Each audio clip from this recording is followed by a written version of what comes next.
Good morning बच्चों। आज CET का एक बहुत ही इंपॉर्टेंट टॉपिक लेके आया हूँ। एटम के बारे में डिस्कस करेंगे। डोमेन सब्जेक्ट है फिजिक्स। उसमें जो जो मेन टॉपिक्स है उनको 1 मंथ में क्या करेंगे, रिवाइज करेंगे। क्लियर है? तो सभी बच्चे अपनी कॉपी निकालो और अपनी कॉपी में हेडिंग डालो एटम। बच्चों एटम पे 100% एक न्यूमेरिकल बनता है और ज्यादा बड़े टॉपिक नहीं है, वही मेन टॉपिक डिस्कस करेंगे। क्लियर है? तो अपनी कॉपी में हेडिंग डालो एटम। सीईटी एग्जाम के लिए बच्चों एटम सीईटी 2023 के लिए बहुत ही इंपॉर्टेंट टॉपिक लेके आए हैं जिसका नाम है एटम।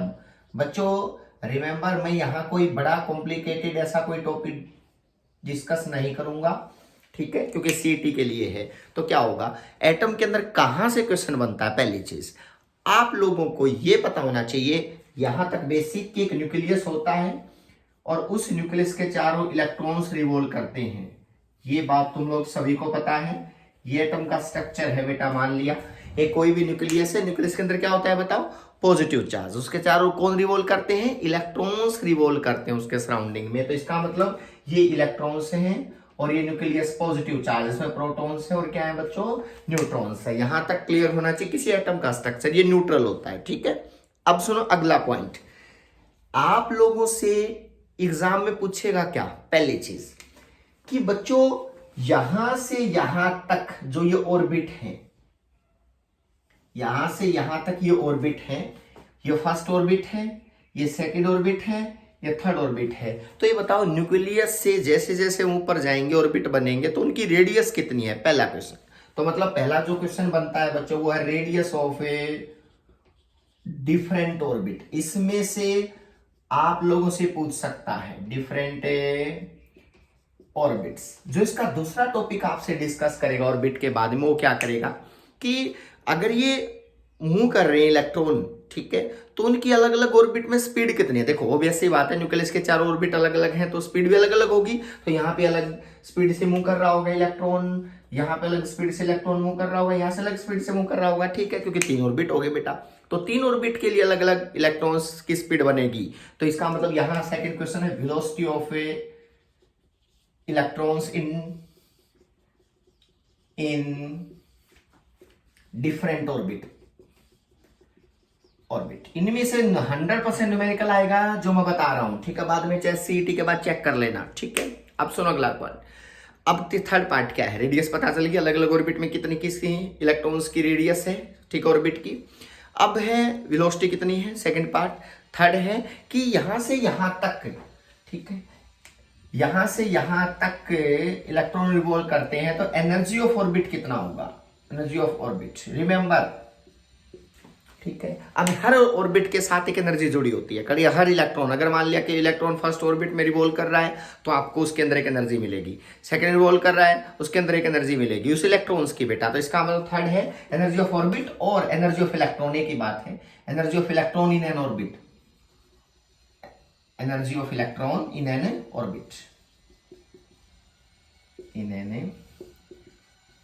orbit, remember बेटा। ये पॉइंट नंबर 4 क्या है, पॉइंट नंबर 4 है कि अगर वो रिवॉल्व करेगा तो ऑब्वियस सी बात है एक चक्कर तो पूरा करेगा, सर्कल में कंप्लीट रोटेशन आएगा। तो एक हर ऑर्बिट में वो एक रोटेशन को कंप्लीट करने में कितना टाइम लगा रहा है, टाइम पीरियड जिसको हम कहते हैं। क्लियर है? तो टाइम पीरियड पूछेगा आपसे, different time period of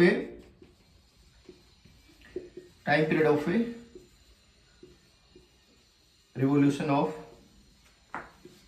electron in an orbit। Fix नहीं हो सकता बच्चों, ये फिक्स नहीं हो सकता क्योंकि पता है, क्योंकि हर ऑर्बिट क्या है, अलग अलग रेडियस का है। तो इसका मतलब इलेक्ट्रॉन का जो रोटेशन का टाइम है ना बेटा, हर सर्कल में अलग अलग लगेगा। किसी में जल्दी चक्कर पूरा कर देगा, किसी में टाइम लगेगा। क्लियर है? तो आप लोगों को ये टाइम पीरियड क्लियर होना चाहिए। पहली चीज radius, velocity, energy, time period, और इसमें फ्रीक्वेंसी भी आ जाती है बेटा,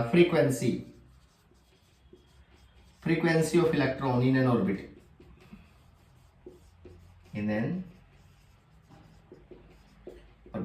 ये चीजें ना आपसे डिस्कस करेंगे, ठीक है। सबसे पहले सर कैसे करें इस चीज को, पक्का 100% इनमें से एक न्यूमेरिकल आएगा। 100% मतलब 100% सीईटी चेक कर लेना बेटा। 2023 में इनमें से एक न्यूमेरिकल आएगा इन टॉपिक्स में से। क्लियर है? डेफिनेटली 12th क्लास में। और बढ़िया नहीं है अब समझ रहा, मैं डायरेक्ट फॉर्मूला बताऊंगा, ठीक है, आप लोगों को समझाऊंगा किस तरह से निकालते हैं। सबसे पहले सुनो, ये सारी चीजें ना, सारी चीजें हाइड्रोजन एटम के लिए भी यूज हो सकती है और हाइड्रोजन लाइक एटम के लिए भी यूज हो सकती है। जैसे मैं कहता हूं हाइड्रोजन लाइक मतलब सर जैसे hydrogen hydrogen H, helium plus, ये भी हाइड्रोजन लाइक है, ठीक है। लिथियम मतलब आप लोगों को हाइड्रोजन लाइक एटम के बारे में पता होना चाहिए कि ये हाइड्रोजन लाइक एटम है, सारे के सारे हाइड्रोजन लाइक एटम। क्लियर है बेटा? अब सुनो अगला पॉइंट सर, ठीक है, रेडियस के बारे में स्टार्ट करते हैं। तो देखो रेडियस के बारे में क्या क्या चीजें डिस्कस करेंगे, कौन सा फॉर्मूला यूज करेंगे,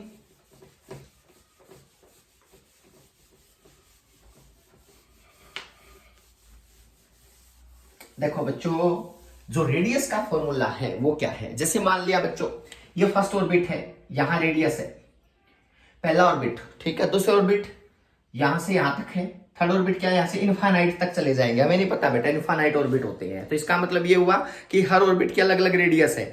अब आपको पता क्या होता है, आपको पता होता है number of orbits, number of orbits n, ये 1 से लेकर के इन्फिनिटी तक होते हैं, बस आपको इतना पता है, बाकी कुछ नहीं पता। रिमेंबर, आपको कुछ नहीं पता, सिर्फ एक चीज पता है, नंबर ऑफ ऑर्बिट। आपको पहला ऑर्बिट दे दे एन की वैल्यू 1, दूसरा बोल दे एन की वैल्यू 2, थर्ड बोल दे एन की वैल्यू 3, एन की वैल्यू कभी 0 नहीं हो सकती, ठीक है। नंबर ऑफ ऑर्बिट्स, इसको बोलते हैं principal quantum number, principal quantum number, chemistry की बात है ये, आप लोगों ने सुना होगा। इसको एन से डॉट करते हैं बच्चों, एन से डॉट करते हैं, ठीक है। Principal quantum number first orbit के लिए क्या होता है 1, सेकंड के लिए किसके 2, थर्ड के लिए 3। तो इसका मतलब ये जो फर्स्ट ऑर्बिट है ना, ये वाला फर्स्ट ऑर्बिट है, ये फर्स्ट, ये सेकंड, तो इसको ग्राउंड स्टेट बोलते हैं। रिमेंबर, इसको फर्स्ट एक्साइटेड स्टेट, मतलब फर्स्ट ऑर्बिट क्या होता है, फर्स्ट ऑर्बिट, फर्स्ट ऑर्बिट के लिए एन की वैल्यू कितनी होती है 1, याद रखना बच्चों। और इसको बोलते हैं ग्राउंड स्टेट, अगर कभी यूज करना पड़ जाए तो इसका नाम होता है ग्राउंड स्टेट। बेटा फर्स्ट ऑर्बिट के बाद है सेकंड ऑर्बिट, एन की वैल्यू क्या होती है बच्चों 2, इसको बोलते हैं फर्स्ट एक्साइटेड स्टेट, नाम है बेटा, याद रखनी पड़ेगी, फर्स्ट एक्साइटेड स्टेट।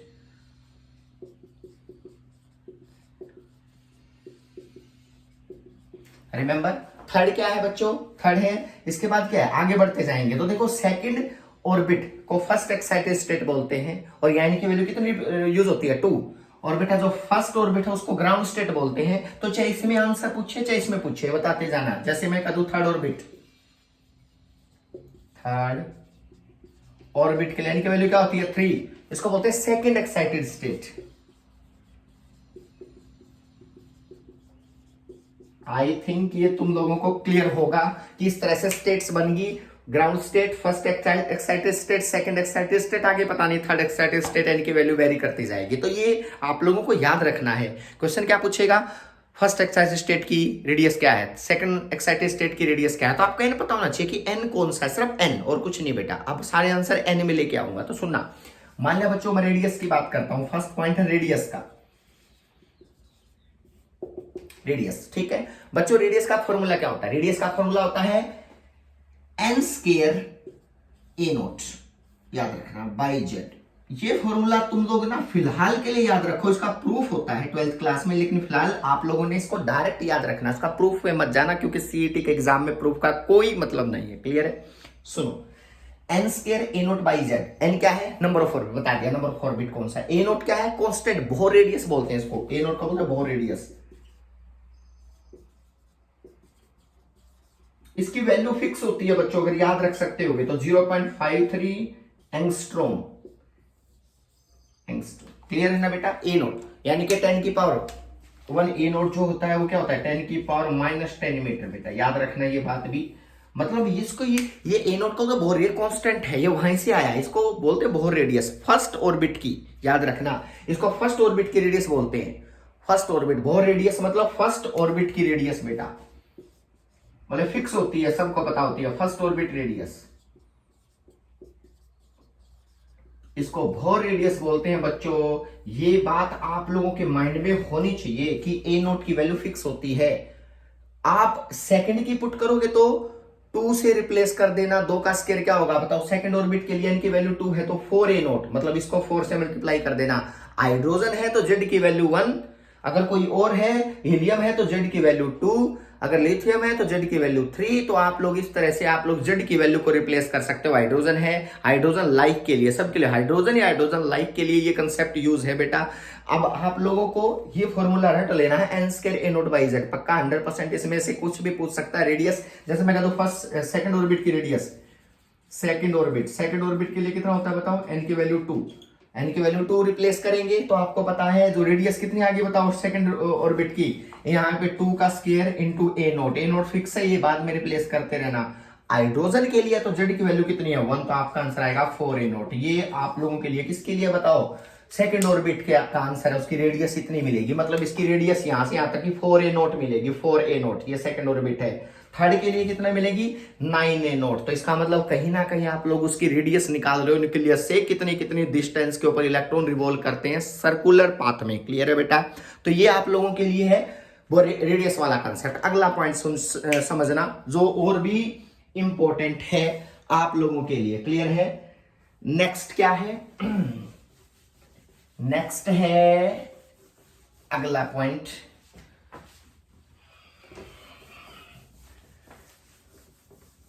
देखो बेटा अगला पॉइंट है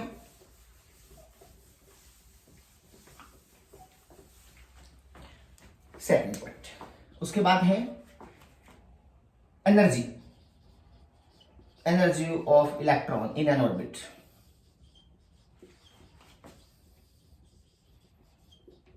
ये बात भी आपके माइंड में होनी चाहिए, energy of electron in an orbit, मतलब इलेक्ट्रॉन की एनर्जी किसी ऑर्बिट में कैसा फॉर्मूला लगेगा वो भी सुन लेना बेटा। फॉर्मूला होता है एनर्जी का, रट लेना है, -13.6 by n square z square. याद रखना बच्चों, इस फॉर्मूले को भी याद रखना कि अगर इलेक्ट्रॉन की एनर्जी, अगर फर्स्ट ऑर्बिट की बात करता हूं तो एन की वैल्यू 1, सेकंड की बात करता हूं तो एन की वैल्यू क्या है बच्चों 2, मतलब ऑब्वियस सी बात है एन की वैल्यू बदलेगी। और जेड हाइड्रोजन के लिए तो 1, हीलियम के लिए तो 2, तो आप लोग इस तरह से पुट करते जाओगे जेड की वैल्यू। तो ये अगर मैं फर्स्ट ऑर्बिट की एनर्जी पूछ, एनर्जी बेटा फर्स्ट रेडियस पता चल गई ना, एनर्जी क्या होगी ग्राउंड स्टेट की एनर्जी, मतलब ग्राउंड स्टेट बोलते हैं, याद रखना फर्स्ट ऑर्बिट को एन की वैल्यू 1 होता है। हाइड्रोजन के लिए बेटा फर्स्ट के लिए क्या होगी बताओ, ग्राउंड के लिए आ गई 13.6, एन की वैल्यू 1, तो अगर हाइड्रोजन है तो जेड की वैल्यू 1। तो आप लोगों के लिए एनर्जी किसके आगे बताओ, फर्स्ट ऑर्बिट की एनर्जी आगे जिसमें इलेक्ट्रॉन रिवॉल्व करता है 13.6। क्लियर है बेटा, इस तरह से सेकंड आ सकती है। सेकंड के लिए क्या होगा बताओ, सेकंड ऑर्बिट या बोल सकते हो या एक ही बात है, first excited state, first excited state. मुझे लगता है यहां तक क्लियर है। एन की वैल्यू 2 रिप्लेस करोगे तो क्या होगा बताओ, -13.6 बाई में 2 का स्क्वायर बाई 4 मल्टीप्लाई Z1, क्योंकि हाइड्रोजन है तो आपका आंसर आएगा -13.6 बाई 4, 3.4। क्लियर है, इलेक्ट्रॉन वोल्ट में आती है एनर्जी, याद रखना ये एनर्जी इलेक्ट्रॉन वोल्ट में रट लेना। और 1 इलेक्ट्रॉन वोल्ट होता है 1.6 इंटू 10 की पावर -19 जूल, ये भी रिप्लेस कर लेना। ये इलेक्ट्रॉन वोल्ट में आता है, एटॉमिक कंसेप्ट बेटा, याद रखना जूल नहीं, इलेक्ट्रॉन वोल्ट में सारे एटम की एनर्जी आपको मिलेगी। तो आप लोग याद रखना वो electron volt is the energy unit, इतने जूल के बराबर होती है, लेकिन ये सारे आंसर इलेक्ट्रॉन वोल्ट में आएंगे। तो आप किसी की भी एनर्जी निकाल सकते हो, फर्स्ट ऑर्बिट की, सेकंड की, थर्ड की, आपसे कोई पूछे तो आप लोगों ने रिप्लेस कर देना है। आई थिंक यहां तक तुम लोगों को क्लियर होगा एनर्जी के बेस में। क्लियर है, दूसरी चीज अगर एनर्जी ना पूछे आपसे, वेवलेंथ पूछे, मान लिया बेटा वेवलेंथ पूछे तो आपने कुछ नहीं करना। आप लोगों के लिए वेवलेंथ का फॉर्मूला ये होता है 1/nf square minus 1/ni square. अगर आप लोगों से वेवलेंथ पूछे लैम्डा वाला तो ये फॉर्मूला यूज करना है। आर होता है रेड ब्रेक कांस्टेंट, पता होगा ना, इसके फिक्स वैल्यू होती है 1.09 इंटू 10 की पावर 7। रेड ब्रेक कांस्टेंट की वैल्यू तो 1.09 इंटू 10 की पावर 7 मीटर इनवर्स। क्लियर है, आप इसको यूज करोगे आपका आंसर -7। क्लियर है, तो आप लोगों के लिए ये आर की वैल्यू रिप्लेस करो, उसके बाद आप यहाँ पे वैल्यू पुट करो। फाइनल इनिशियल क्या है, फाइनल इनिशियल समझो, NF माइनस NI, ये क्या है, ये है वही ऑर्बिट, किस ऑर्बिट से किस में आया है। मान लिया कोई कह दे कोई एटम है, इस तरह से न्यूक्लियस है, यहां से यहां कोई इलेक्ट्रॉन आया है, n = 2 से n = 1 ऐसे जंप करके, तो इसमें फाइनल इनिशियल देख लेना, फाइनल 1 है, इनिशियल 4 है। 2 से 1 पे आया है। तो मतलब जब एटम डीएक्साइट होता है ना तो कहीं ना कहीं से तो आएगा। तो फाइनल से इनिशियल पे गया, इनिशियल टू फाइनल, जो भी आप बदले ना वैल्यू तो आप लोगों ने यहाँ रिप्लेस कर देनी है और एन आई एन एफ की जगह पे उनका स्केयर है बेटा, और आर की वैल्यू फिक्स होती है। तो आप ये बता जाएगा वो कितनी वेवलेंथ निकाल के गया है, कितनी वेवलेंथ निकाली है उसकी। तो आप लोगों के लिए ये फॉर्मूला भी यूजेबल है, रेडबरे कांस्टेंट वाला आर की वैल्यू, एक एनर्जी वाला कि हर ऑर्बिट की अपनी एनर्जी होती है, अगर इलेक्ट्रॉन एक ऑर्बिट से दूसरे ऑर्बिट में आते हैं तो बच्चों कितनी वेवलेंथ निकालेंगे, किस टाइप की वेवलेंथ निकालेंगे, वो डिनोट करता है 1/λ = r × 1/nf² - 1/ni²। इसके ऊपर भी स्टार लगा लो, इस पे भी स्टार लगा लो, जो एनर्जी का बताता है उस पे भी स्टार लगा लो। क्लियर है? वेवलेंथ पूछे, अब वेवलेंथ क्या है, लाइमन सीरीज की वेवलेंथ, बाल्मर सीरीज की वेवलेंथ, पार्सन सीरीज की वेवलेंथ। तो आप लोगों के लिए ना वो सीरीज है एक जिसको एटॉमिक स्पेक्ट्रा बोलते हैं। क्लियर है? वो भी मैं यहां बता दूंगा जल्दी जल्दी में, ठीक है, क्योंकि ज्यादा टाइम हमने वेस्ट करना नहीं है। अगला पॉइंट क्या है, ठीक है, एनर्जी पता चल गई सर, हर ऑर्बिट की रेडियस पता चल गई। अब टाइम पीरियड, टाइम पीरियड के लिए क्या होता है बेटा, सबसे पहले वेलोसिटी देखो, वेलोसिटी हर ऑर्बिट का फॉर्मूला क्या बनेगा, जो वेलोसिटी होती है, वेलोसिटी के लिए आप लोगों ने क्या करना है बच्चों, हर ऑर्बिट की अलग अलग वेलोसिटी होती है। ये बात तुम लोगों ने समझनी पड़ेगी कि हर ऑर्बिट की अपनी अलग अलग वेलोसिटी होती है। पहला ऑर्बिट है, वेलोसिटी जो होती है ना उसका फॉर्मूला होता है c/137, ये फॉर्मूला याद रखना हाइड्रोजन एटम के लिए। मतलब ये सारे कांस्टेंट लिए जाते हैं, बस आपने करना क्या है, आप c की वैल्यू कितनी होती है 3 × 10⁸ मीटर/सेकंड समझो, और इसको ना क्या बोलते हैं c/137, ठीक है, ये बाई n। मतलब आपसे पूछे कि पहले ऑर्बिट में स्पीड कितनी है तो n की वैल्यू 1 पुट कर देना, c/137। सेकंड ऑर्बिट में c/ इसको 2 से मल्टीप्लाई कर देना। क्लियर है? तो मतलब आप लोग कुछ भी मत, सिंपल बहुत कि आप लोगों ने सिर्फ c/137, इसको फाइन स्ट्रक्चर कांस्टेंट बोलते हैं 1/37 को, वो आप लोगों को फिलहाल याद नहीं रखना, लेकिन होता कांस्टेंट है वो भी, c/137 that is equal to एक कांस्टेंट वैल्यू, और अपॉन n मतलब नंबर ऑफ ऑर्बिट की इसकी बात कर रहा है। तो आप लोगों ने इस फॉर्मूले को याद रखना ना, हाइड्रोजन के लिए ओनली। क्लियर है ना?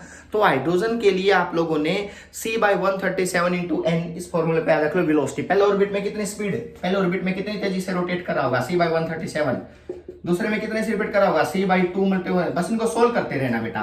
तीसरे ऑर्बिट में कितनी स्पीड से मूव कर रहा होगा इलेक्ट्रॉन c/137। तो मुझे लगता है ग्राउंड स्टेट में इतनी स्पीड से चक्कर लगा रहा होगा, फर्स्ट एक्साइटेड में इतनी, सेकंड में इतनी। तो जिस तरह से स्पीड बढ़ती जाएगी उस तरह से आप लोगों को n की वैल्यू बदलती रहनी पड़ेगी। आई थिंक ये बहुत ही इंपॉर्टेंट कंसेप्ट मैंने आप लोगों को बताया वेलोसिटी के लिए। क्लियर है? अगला पार्ट है, एनर्जी पता चल गई, वेलोसिटी पता चल गई, रेडियस पता चल गई। अब अगला पॉइंट क्या है, टाइम पीरियड। क्या है बताओ, टाइम पीरियड के ना कभी भी टाइम पीरियड एग्जैक्ट नहीं पूछेगा, मैं आपको क्लियर कर दूं, टाइम पीरियड कभी भी एग्जैक्ट नहीं पूछेगा कि कितनी वैल्यू है टाइम पीरियड की। आपसे सिर्फ ये पूछेगा कि बताओ टाइम पीरियड का एन के साथ क्या जुड़ाव है, सिर्फ। क्लियर है ना बेटा? जैसे देखो आपसे पूछे वेलोसिटी का एन के साथ क्या जुड़ाव है, इनवर्स 1/n, रिमेंबर। और आपका एनर्जी के साथ क्या था बताओ, डायरेक्टली था, इनवर्सली था 1/n का स्क्वायर के साथ। क्लियर है? लिखवाया था। और रेडियस का क्या था बताओ, रेडियस थी n का स्क्वायर प्रोपोर्शनल। पहली बात आप लोगों को ये n के साथ जुड़ाव याद रखने हैं कि बताओ नंबर ऑफ ऑर्बिट बढ़ने के साथ एनर्जी का किस रेशियो के साथ चेंज आएगा। तो n का रिलेशन है, वेलोसिटी 1/n थी बेटा, देखो एनर्जी में 13.6/n² था, इनवर्सली है। और आप लोगों का रेडियस क्या है, n² a0 था, तो डायरेक्टली है। तो आप लोगों को ये पता होना चाहिए। तीसरी चीज क्या पूछेगा, टाइम पीरियड में ये पूछेगा सिर्फ आपसे, एग्जैक्ट वैल्यू नहीं आएगी, निकाल सकते हो एग्जैक्ट वैल्यू, क्योंकि रेडियस पता चल गई, वेलोसिटी पता चल गई। तो टाइम पीरियड का फॉर्मूला क्या होता है, 2/r/v। आप रेडियस को पुट करो, वेलोसिटी को पुट करो, आपका क्या आएगा, टाइम पीरियड। क्लियर है ना? रेडियस क्या है, अभी लिखवा रखा, कॉपी में नोट कर रखा होगा तुम लोगों ने, n² a0/z, यही है ना। वेलोसिटी कितनी है, c/137 × n। तो मुझे लगता है ये दोनों के दोनों रिजल्ट जब यहां रिप्लेस करोगे ना, यहां पे रिप्लेस करोगे वेलोसिटी टाइम पीरियड चक्कर लगाने का, तो आपका जो टाइम पीरियड आएगा वो 1/n³ के इनवर्सली आएगा। याद रखना, ये इंपॉर्टेंट पॉइंट है। निकालने के लिए बोल रहे तो आप लोगों को रेडियस बता दी, आप लोगों को टाइम, उसका टाइम पीरियड पता चल गया, सॉरी वेलोसिटी पता चल गई। तो टाइम पीरियड का फॉर्मूला आता है distance upon velocity, distance 2πr circle का, वेलोसिटी v होगी, और आप लोगों को ये रेडियस और ये वेलोसिटी दोनों का रिप्लेस कर लो, और आपका क्या आएगा बताओ, टाइम पीरियड निकल आएगा। क्लियर? तो लेकिन हमें पता होना चाहिए कि 1/n³ के अकॉर्डिंग वेरी करता है टाइम पीरियड। क्लियर है? तो आप लोगों को ये बात भी क्लियर होनी चाहिए सीईटी एग्जाम के लिए कैसे क्वेश्चंस आपसे पूछे जाएंगे, कंसेप्ट क्लियर होना चाहिए। रेडियस पता होगी, एनर्जी पता होगी, वेलोसिटी पता होगी, टाइम पता होगा, कुछ भी पूछ ले आपसे एटम के बारे में सब पता मिलेगा। क्लियर है? नेक्स्ट पॉइंट सुनो, बहुत इंपॉर्टेंट है। अगला पॉइंट क्या है? अगला पॉइंट है सर आपसे और क्या, फ्रीक्वेंसी क्या होगी आपको ये भी पता होगा कि देखो बेटा टाइम पीरियड और फ्रीक्वेंसी आपस में रेसिप्रोकल होते हैं, तो टाइम पीरियड यहां से निकल जाएगा रेडियस पुट करके, वेलोसिटी पुट करके। क्लियर है? आपको ये सर वेलोसिटी रेडियस से कौन सी जो जनरल रिजल्ट एन वाले, ऑब्वियस सी बात है एन के साथ ही तो देखना है हमने, नंबर ऑफ ऑर्बिट फर्स्ट के लिए यानी कि वैल्यू 1, सेकंड के लिए यानी कि वैल्यू 2, तो जनरली बात हम लोगों को यही पढ़ना पड़ेगा। ठीक है, ये जनरल रिजल्ट ही मैंने लिखवाए थे आप लोगों को। तो टाइम पीरियड 1/n³ आएगा, चेक करके देख लो। ये v है ना 2πr यानी कि n² a0/z 2πn। ठीक है, इसके बाद इसका निकलेगा रिजल्ट n³ या n³ के डायरेक्टली मिलेगा, ये भी चेक करो आप लोग एक बार। n² हो सकता है डायरेक्टली हो बेटा, एक बार रुकना, एक बार इसकी वैल्यू पुट करके देखो। Time period is equal to 2π मतलब n² a0/z, ठीक है ना, मल्टीप्लाई c/137n क्लियर से ना बाई n, नीचे था n ऊपर मारेगा, t³ के प्रोपोर्शनल है। सॉरी बच्चों, सॉरी, t³ के प्रोपोर्शनल आ रहा है। मैंने इसमें क्या किया बता, n ऊपर ही तो जाएगा ना। देखो बेटा ये c speed of light a0 बता रखा है कांस्टेंट और z कांस्टेंट, तो मुझे लगता है t है ना, t डायरेक्टली प्रोपोर्शनल l³ आएगा, जो मुझे इससे और तो क्या जाने, हमें तो यही पता है। क्लियर है ना, हम रिजल्ट की वजह से याद तो रखते नहीं है कि क्या है, हमें तो पता है कि भाई ये चीजें इस तरह से सोल्व होती है। ठीक है ना, तो n³ के डायरेक्टली प्रोपोर्शनल है। फ्रीक्वेंसी 1/n³, याद रखना फ्रीक्वेंसी क्या आएगी बच्चों, फ्रीक्वेंसी आएगी n³ के रेसिप्रोकल। बस बेटा ये कंसेप्ट आप लोगों को अपने माइंड में याद रखने हैं कि भाई क्या क्या रिलेशन है। मैं तीनों सारे के सारे एक बार बोर्ड पे लिखता हूं दोबारा से, n के साथ जुड़ा हो क्या क्या आया है। ठीक है, n के साथ सबका रिलेशन क्या आया है ये बोर्ड पे लिखता हूं। क्लियर है? चलो पहला स्टार्ट करते। एनर्जी है 1/n², वेरी गुड। उसके बाद है जल्दी बोलते चलो, रेडियस n² के प्रोपोर्शनल। क्लियर है? अगला है आप लोगों के लिए टाइम पीरियड n³ के डायरेक्टली। क्लियर, यही आया था ना बेटा। फ्रीक्वेंसी क्या है 1/n³ हो गया। ठीक है, अगला पॉइंट लिखो, radius, time period, velocity 1/n के साथ होगा। क्लियर है? और कोई बचता है? वेलोसिटी, रेडियस, टाइम पीरियड, ठीक है ना। और इसमें कोई प्रॉब्लम है तो बताओ। Radius, velocity, time period, frequency, enough है, इतना ही होता होगा। और तो क्या होता है, किसी एटम बस n के साथ जुड़ा हुआ याद रखना। क्लियर है? अगर n के साथ रिलेशन याद नहीं है तो समझो कोई न्यूमेरिकल सोल्व नहीं हो सकता। ये एटम का एक ब्रीफ 100% एक न्यूमेरिकल इसमें से बनेगा। रिजल्ट याद रखो, अच्छी बात है। जैसे मैं एनर्जी का बताया -13.6/n² हाइड्रोजन के लिए, रेडियस कितनी n² a0 हाइड्रोजन के लिए। उसके बाद टाइम पीरियड क्या है 2πr/n, 2πr/v, लेकिन v की वैल्यू क्या है c/137 नीचे n। क्लियर ना बेटा, ये n। तो आप लोगों को ये पता होना चाहिए, r और v को यहां से क्या कर लो बताओ, रिप्लेस कर लो, यहां से आपका टाइम पीरियड जाएगा। क्लियर, उसका रेसिप्रोकल कर दो, फ्रीक्वेंसी आ जाएगी। मतलब ये बात तुम्हें याद रखने हैं। देखो याद सिर्फ ये रखने हैं, बाकी तो फॉर्मूले याद होने चाहिए आप लोगों को। क्लियर है? और क्या है बताओ, रेडियस होगी, time period, frequency, velocity, radius और एनर्जी। क्लियर है? बस ये 3 याद रखने हैं। वेरी वेरी इंपॉर्टेंट पॉइंट्स याद रखना। ये डेरिवेशंस के थ्रू आप लोग पहुंच सकते हो, कैसे भी n के साथ जुड़ा हो करके कर लोगे ना। That's it. ये मुझे एक इंपॉर्टेंट टॉपिक बताना था। कल एक नए इंपॉर्टेंट टॉपिक लेके आएंगे जिसमें 100% सीईटी एग्जाम के लिए न्यूमेरिकल आना ही आना है। भरोसा करना इस चीज में, 100% बोल रहा हूं तो 100% है। क्लियर है? इसमें कोई भी प्लस 0.1 भी नहीं हो सकता। डेफिनेटली जल्दी चलो मिलते हैं कल नेक्स्ट। क्लियर है? थैंक यू सो मच बच्चों, थैंक यू।